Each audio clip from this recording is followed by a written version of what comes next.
না জানি হাসিনুল ইসলামের মতো আর কত যুবককে বাংলাদেশ সীমান্তে এসে গুলি করে হত্যা করতে পারলে লাশ নিয়ে মাতোয়ারা হওয়ার এই খেলাটি বন্ধ করবে ভারতীয় নরপশু বিএসএফ।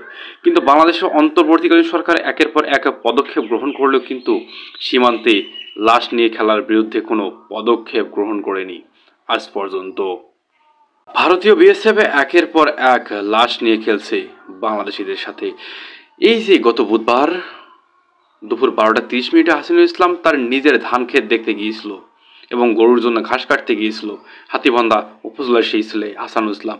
কিন্তু তার সেই ধান ক্ষেত দেখতে গিয়ে গরুর জন্য ঘাস কাটতে গিয়ে আর বাড়িতে ফেরা হয়নি সেই হাসিনুল ইসলামের। তাকে নির্মম নির্যাতনের শিকার হয়ে লাশ হয়ে বাড়িতে ফিরতে হলো বৃহস্পতিবার রাত 1টার দিকে। ভারতীয় নরপশু বিএসএফ বাংলাদেশের অভ্যন্তরে এসে বাংলাদেশিদেরকে একের পর এক গুলি করে হত্যা করতেছে, কিন্তু ফেরত দিয়ে যাচ্ছে আমাদেরকে নিথর মরদেহ। তার বিনিময়ে আমরা কি পাচ্ছি? আমরা তো কিছুই পাচ্ছি না তার বিনিময়ে, এবং কি তাদেরকে আমরা আরও বন্ধুত্বপূর্ণ সম্পর্কে জড়াচ্ছি। বাংলাদেশের একের পর এক এই হত্যাকাণ্ডগুলো যেন কোনোভাবেই মেনে নেওয়ার মতো না। পরিবারের হাজারি চিৎকার আর্তনাদ কেউ আর দেখেও না, জানানো হয় না বাংলাদেশের বিজেপিদের পক্ষ থেকে তীব্র নিন্দা এবং প্রতিবাদ। গত বুধবার যখন হাসিনুল ইসলাম ধানক্ষেত দেখতে যায় ঠিকই তখনই সেখানে তাকে প্রথমে গুলি করা হয়, এরপর তাকে রাইফেলের বিছন দিয়ে মুখমণ্ডল থেতলিয়ে দেওয়া হয় এবং কি ফিক মেরে গাড়িতে তোলা হয়। না জানি গাড়িতে তোলার পর আর কত অমানবিক নির্যাতন করা হয়েছে, এমনকি ক্যাম্পে নিয়ে গিয়েও অমানবিক নির্যাতন করা হয়েছে। হাসিনুল ইসলামের নিতর মরদেহ ফেরত দিল, কিন্তু আমরা ফেরত দিয়েছি হাসি মুখে বরণ করে সেই ভারতীয় বৃদ্ধ কাকাকে। মনে আছে তো আপনাদের সেই কাকার কথা?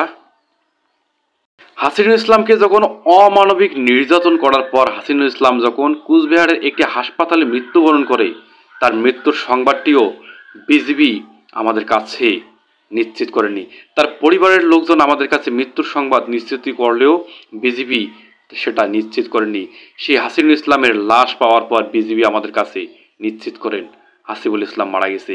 হাসিবুল ইসলাম ভারতের ফুলবাড়ি ক্যাম্পের সাব পিলার 894 নং 6S এর পিলারের কাছে তার ধান ক্ষেত দেখতে গিয়েছিলেন, এমনকি গরুর ঘাসও পর্যন্ত কাটতে গিয়েছিলেন। কিন্তু সেখানে ধান ক্ষেত দেখতে গিয়ে আর গরুর ঘাস কাটতে গিয়ে আর কখনোই তার বাড়িতে ফেরা হলো না।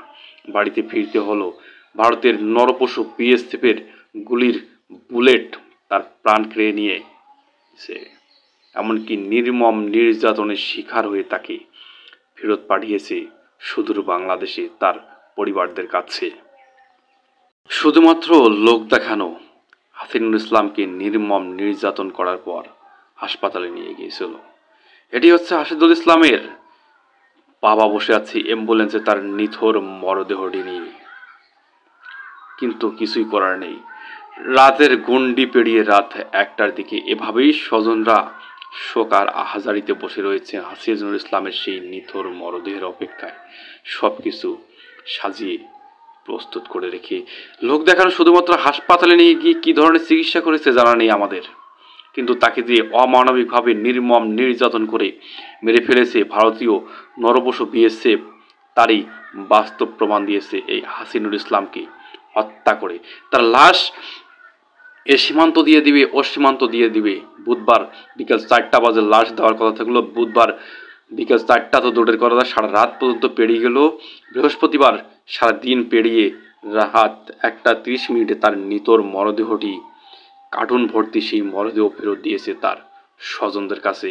জানানো হয়নি বিজিবিদের কাছের পক্ষ থেকে কোনো ধরনের তীব্র নিন্দা প্রতিবাদ। তার মৃত্যুর সংবাদ ছড়িয়ে পড়লে হাতীবান্ধা উপজেলা শহর এভাবেই মিছিলে ভরপুর হয়ে কেঁপে ওঠে। এভাবেই মিছিল ধরেছিলেন আমার ভাই লাশ হয়ে ভারতে কেন, বিজিবি জবাব চাই। আমার ভাই সীমান্তে লাশ কেন, বিজিবি জবাব চাই। কিন্তু বিজিবির পক্ষ থেকে কোনো ধরনের জবাব পাওয়া যায়নি সেদিনও। না জানিয়ে আর কত মায়ের বুক খালি হলে আর কত হাসিনুল ইসলামের মতো তরতাজা প্রাণগুলো কেড়ে নিয়ে এই লাশ নিয়ে মাতোয়ারা হওয়ার খেলাটি বন্ধ করবে ভারতীয় বিএসএফ। স্বজনদের আহাজারি চিৎকার আর্তনাদ দেখার মতো কেউ নেই। হয়তোবা গুটি কয়েক নেতাকর্মী এসে তাদের পাশে দাঁড়ালেও কিন্তু সবসময় তাদের পাশে দাঁড়ানোর মতো, তাদের খেয়াল রাখার মতো কেউ নেই। এভাবে কার্টুন ভর্তি লাশ ফেরত দিলেও আমরা কিন্তু হাসি মুখে ফেরত দিয়েছি সেই ভারতীয় কাকাকে। এভাবেই ভারতের সঙ্গে বন্ধুত্বপূর্ণ সম্পর্ক আর স্বজনপ্রীতি দেখাতে গিয়ে আমাদেরকে তারা বুঝিয়ে দিচ্ছে তারা কতটা আমাদের শত্রু আর কতটা তারা আমাদেরকে ভালোবাসে, আমরা তাদেরকে কতটা ভালোবাসি আর তারা কতটা ভালোবাসে। হাসিমুখে এ ধরনের কাকাকে বিদায় দিল, কিন্তু আমরা সেই কারণ করতে হাসিনুল ইসলামের সেই সীমান্তে হত্যাকাণ্ড বন্ধের জন্য বাংলাদেশের অন্তর্বর্তীকালীন সরকার কতটা এখন সেটাই দেখবার পালা। আর স্বজনরা কি সঠিক বিচার পাবে? সেই হাসিনুল ইসলামের পরিবার কি আদৌ তার সঠিক বিচার পাবে? এখন সেটাই দেখবার পালা। ডেস্ক রিপোর্ট, নিউজ প্রতিভা, লালমনিরহাট।